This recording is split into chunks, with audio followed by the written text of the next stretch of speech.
സംസ്ഥാനത്ത് ഭരണചക്രം തിരിക്കാൻ IAS ഉദ്യോഗസ്ഥരില്ല. IAS ഉദ്യോഗസ്ഥരുടെ എണ്ണത്തിൽ ക്ഷാമം. ഈ മാസം 4 മുതിർന്ന ഉദ്യോഗസ്ഥർ കൂടി വിരമിക്കും. അഡീഷണൽ ചീഫ് സെക്രട്ടറി സ്ഥാനത്തേക്ക് 30 വർഷം പ്രവൃത്തി പരിചയമുള്ളവർ ഇല്ല. 19 പ്രധാന തസ്തികകളിൽ അധിക ചുമതലക്കാർ.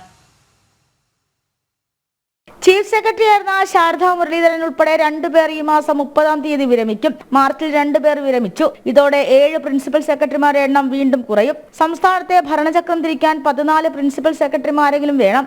ആ സ്ഥാനത്താണ് IAS ഉദ്യോഗസ്ഥരുടെ ഗണ്യമായ കുറവ്. സ്ഥാനക്കയറ്റം നൽകാൻ 25 വർഷ സർവീസ് ഉള്ളവർ കുറവാണ്.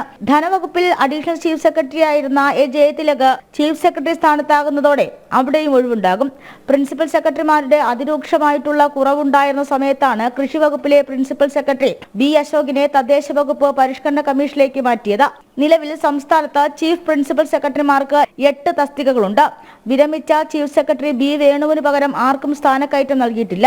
1995 ബാച്ചിലെ IAS ഉദ്യോഗസ്ഥരില്ല എന്നതാണ് പ്രധാന കാരണം.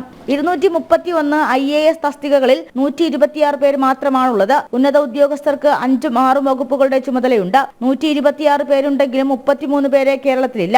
24 പേര് കേന്ദ്ര ഡെപ്യൂട്ടേഷനിലാണ്. 4 പേര് വിദേശ പഠനത്തിലും. അധിക വകുപ്പുകളുടെ ചുമതല ഏറ്റെടുക്കാൻ കഴിയാതെ വന്നതോടെ ഉയർന്ന ഉദ്യോഗസ്ഥർ പരാതി നൽകിയപ്പോൾ 5-ൽ കൂടുതൽ വകുപ്പുള്ള ഉദ്യോഗസ്ഥർക്ക് വകുപ്പുകൾ വെട്ടിക്കുറച്ചിട്ടുണ്ട്. N. പ്രശാന്തിന്റെ ഒഴിവിലേക്കും മറ്റൊരാളും വന്നിട്ടില്ല. ജനം, തിരുവനന്തപുരം.